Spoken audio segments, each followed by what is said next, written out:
What's up, guys? We're back. We've got a cool video. Well, I think it's going to be cool. It's from a different channel that we have not watched yet. It's called Warthog Defense. Actually, we have watched once, but I'll tag his channel in the description below in case you want to watch this without me talking over it. This says, no survivors. Russian elite Pacific Fleet Marine Brigade, that's a mouthful, is ambushed in Kursk 2024. Kursk is the Russian territory that is currently occupied by Ukraine that Ukraine invaded about 2.5 months ago.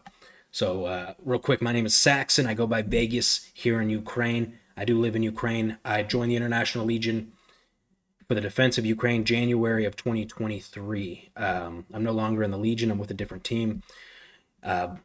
With that said, I do have, I am heading back to the front line in a handful of days. I want to get some footage. I want to talk with some of the Ukrainian soldiers. Hopefully bring them some little gifts and stuff. Maybe up some morale if I can get out there and talk with some of them. And also, if you are coming to Ukraine, you need help with anything, you need directions, you have questions, shoot me an email. I talk with viewers over email and Telegram every single day, so feel free to hit me up. Anyways, let's jump into this.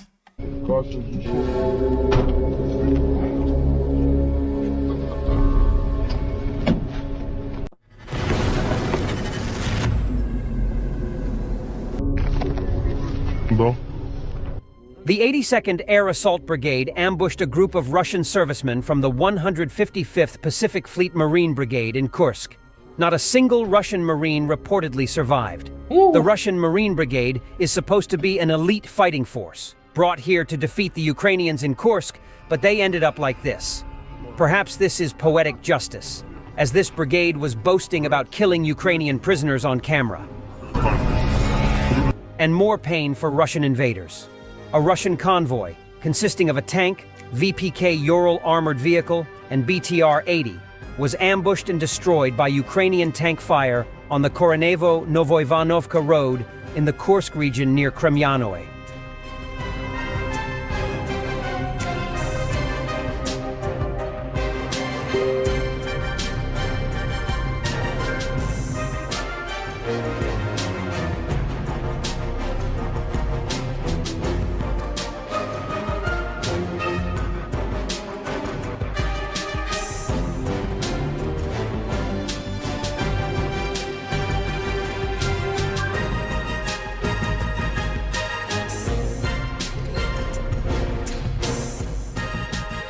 Additional footage from the Road of Death between Sudzha and Korenovo. Russian forces arrived in an armored vehicle to retrieve a stuck BTR, but Ukrainian FPV operators hit them with a drone. First, the armored vehicle caught fire, then the blaze spread to the BTR, leading to an explosion. Everything burned down.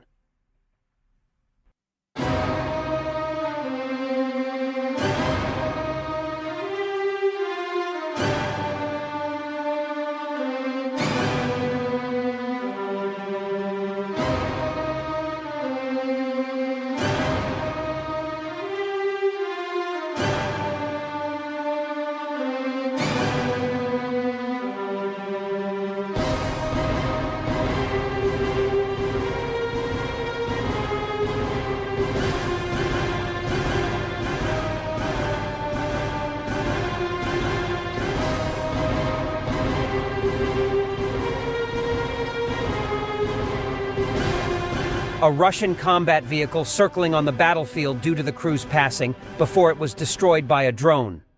What?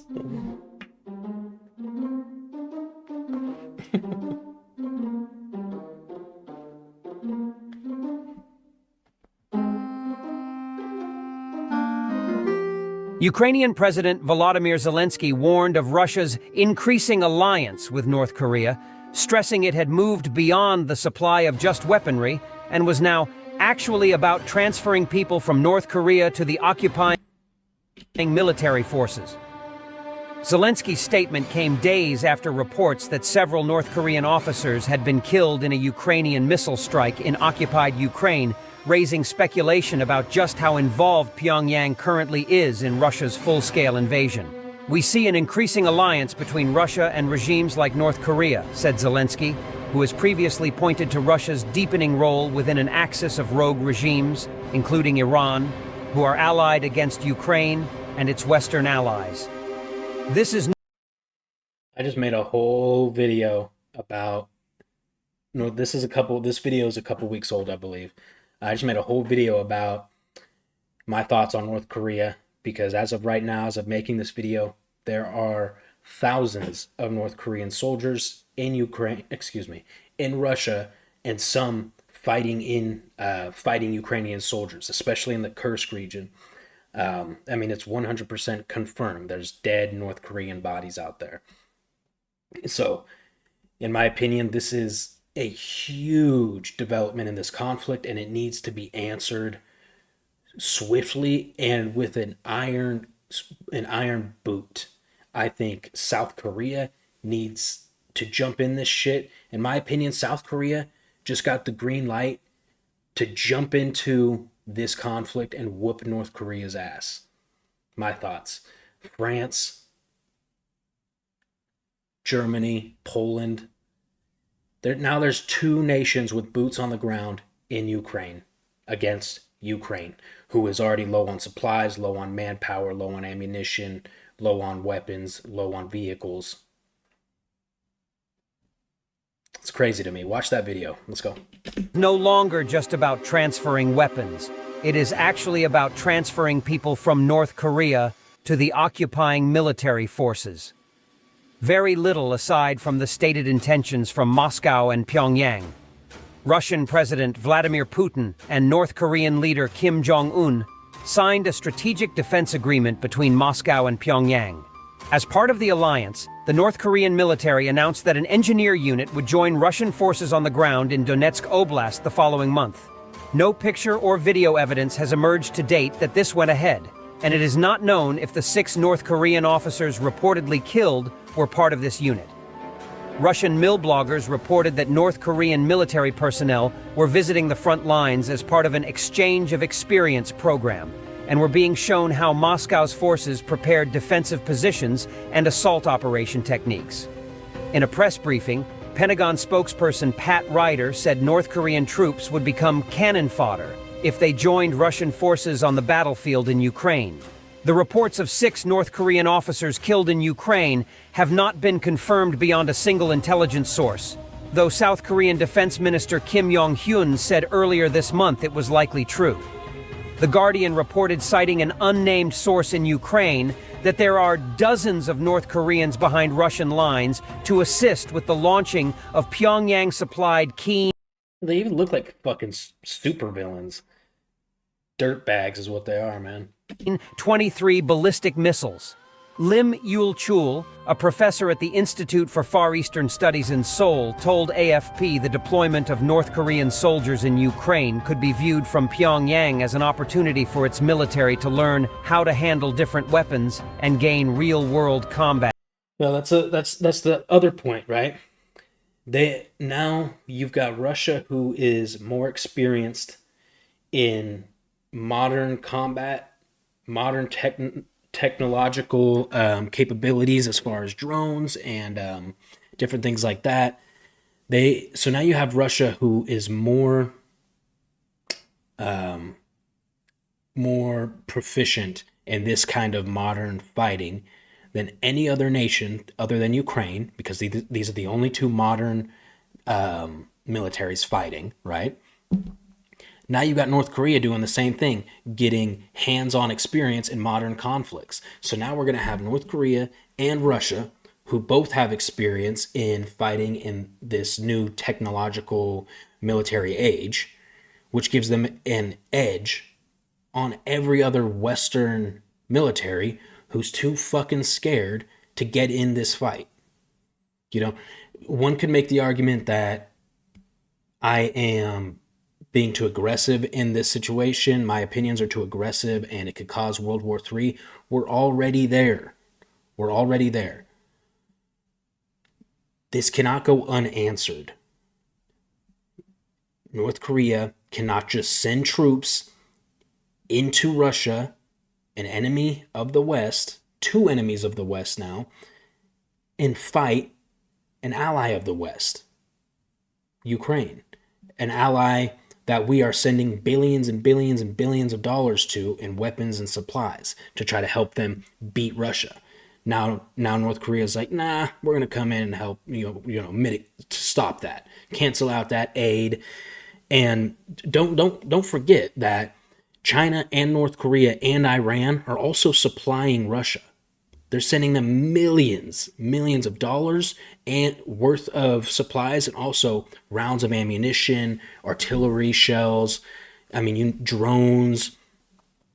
So, we need, when America looks weak, the world looks weak. The world has looked weak for the past 4 years, and the entire world is burning because of it. Israel and Palestine, the Middle East is burning. You've got Eastern Europe burning because the U.S. looks weak. When the U.S. looks fucking strong and nations know that they cannot overstep their boundaries because the United States will punch them square in the mouth if they do, peace is happening because there is law and order in globally, right? But when the police of the world, the United States of America, the security of the world is asleep at the wheel, tyrannical governments, dictatorships, communists can do whatever the fuck they want. Terrorist organizations like Hamas can do whatever the fuck they want because there's no consequences except for, we'll give you another sanction. We're going to sanction you. We're going to make oil more expensive for you. It's not enough. Need to punch them in the goddamn mouth. That experience. This might even be a driving factor behind sending North Korean soldiers to provide them with diverse experiences and wartime training. First to Kiev, and then immediately to Berlin. Russian propagandist from Channel 1 Olesya Loseva, sitting on a tank with a Soviet flag, off to attack Kiev and Berlin. Russian propaganda in a nutshell. And so many Russians do believe this shit. Как говорится, друзья, сперва на Киев, а потом сразу на Берлин. I'm in Kiev right now. Good fucking luck, lady.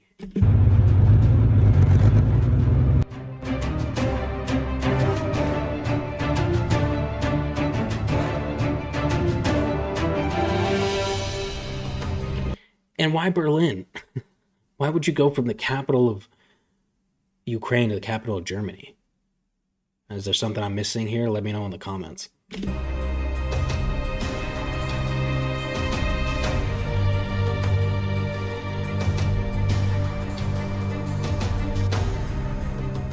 While Russian officials and Putin discuss boosting the country's birth rate, one 18-year-old signed a military contract in mid-August, eager to fight Ukrainians and gain status as the top guy in his district. Just a month later, he found himself in Kursk, where his commander sent him into a meat assault. He regretted his decision, but it was too late, and by September 14th, he was dead. Контракт с Министерством обороны заключен. Сейчас военкомат военник получать. Весай в банкат, короче, Подмосковье ебать. Блядь, как вы, нахуй, ждите меня, сучары ебаных. Как вас ненавижу, бля, каждому буду горло резать, нахуй. Мне дали план, блядь. Идти в хохлам, блядь, голову отрежу на видео, нахуй. Буду старшим в районе. Я это сделаю, мне похуй, я ёбнутый. Че ебать? This guy's talking about cutting off heads of Ukrainians, and he's dead now. You know, you never want to see a kid like that, no matter what side they're on, die, right? Die in a conflict that he shouldn't be in. But one could be mad at this kid and say, hey, good, there's another, evil fucking Russian off the face of the planet. The truth is, it's Putin and his government who brainwashed this kid into believing that the Ukrainians in the West are subhuman or terrorists or the bad guys. It's the propaganda of the government and his president, his dictator, that turned him to this. It's my opinion, it's like if somebody in the Taliban has a baby, right? That baby doesn't come out a terrorist. He has to be taught and trained to hate the West, hate Americans, hate the free world. He has to be taught these things, taught hate. This kid was taught hate towards Ukrainians. So, I don't know. That's my opinion.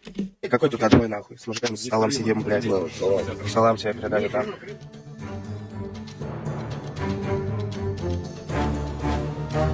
Что комбат, пидорас. Так не хочется ехать. Ну надо. Как раньше всех встал, чтобы насладиться. Может, посыпать днем. Скорее всего, так будет. Значит, что делают люди, когда им осталось жить 1 час 11 минут? Я вот слушаю искорки, давай сбежим и будем драться. За окном девочка в бежевом платье. Ну, у меня поехала, и я говорю это открыто.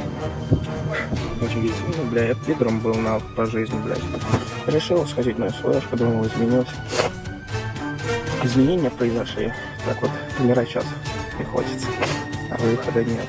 Все, братва, все, кто есть, блядь, вынужден, наверное, с вами прощаться.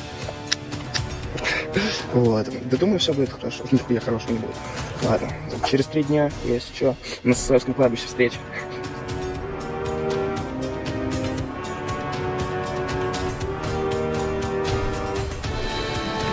On September 14th, 6 people were sent. They stepped on a tripwire. All 6 were wounded. The boy had bad leg injuries and a broken arm.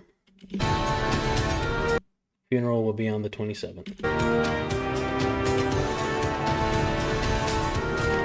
9 days since he died. Rest in peace. I mean, this dude called his own death. He straight up knew. And you know, it's sad to see, because this kid realized, after being in this unit and being in the Russian military after a while, he started realizing, it looked like, at least based on what he was saying in those little clips, that he was realizing he was screwed, and he might be a part of the wrong side. He didn't say that outright. That might be my perspective, but I'm hoping that was the case, because he's dead now. I'm hoping he saw the light, if you will, the metaphorical light of the truth, before dying like a fucking dog to a trip mine. Ukrainian trip mine, because his president, his government brainwashed his ass to go be used as a meat shield. Thanks for watching, and don't forget to subscribe. Also, if you want to support Warthog Defense, please become our member and get early access to new videos, exclusive members-only videos, and become administrator in comment section. The membership link is in the description.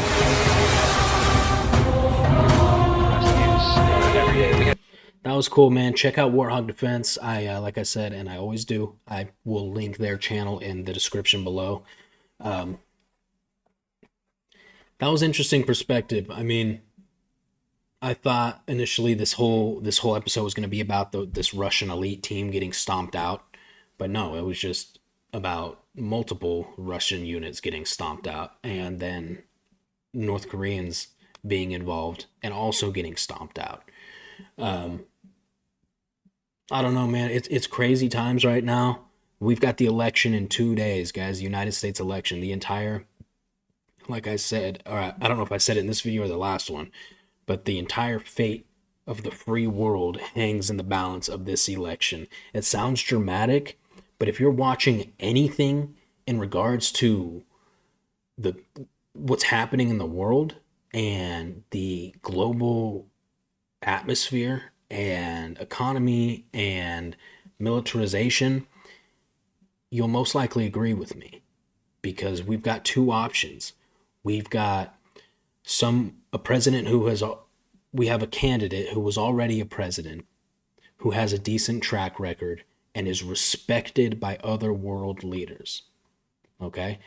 And then we have someone who has been in office as a vice president for the past 4 years and has done nothing of note. Tell me right now, without Googling, if you are a Kamala Harris supporter, which, you have the right to support whoever you want. But if you are a Kamala Harris supporter, let me know in the comments off the top of your head what she's done in the past 4 years as vice president that's helped you or your family. If you're American, obviously. I don't get into politics much, but we're 2 days away from the election, and this election will have a massive effect on what's happening here in Ukraine. So I would be remiss if I don't mention it a little bit. With that said, I love you guys. Thank you for all the support. This channel is blowing up, and I can't thank you guys enough for it. Thank you. Please like, share, subscribe. I'll see you in the next video.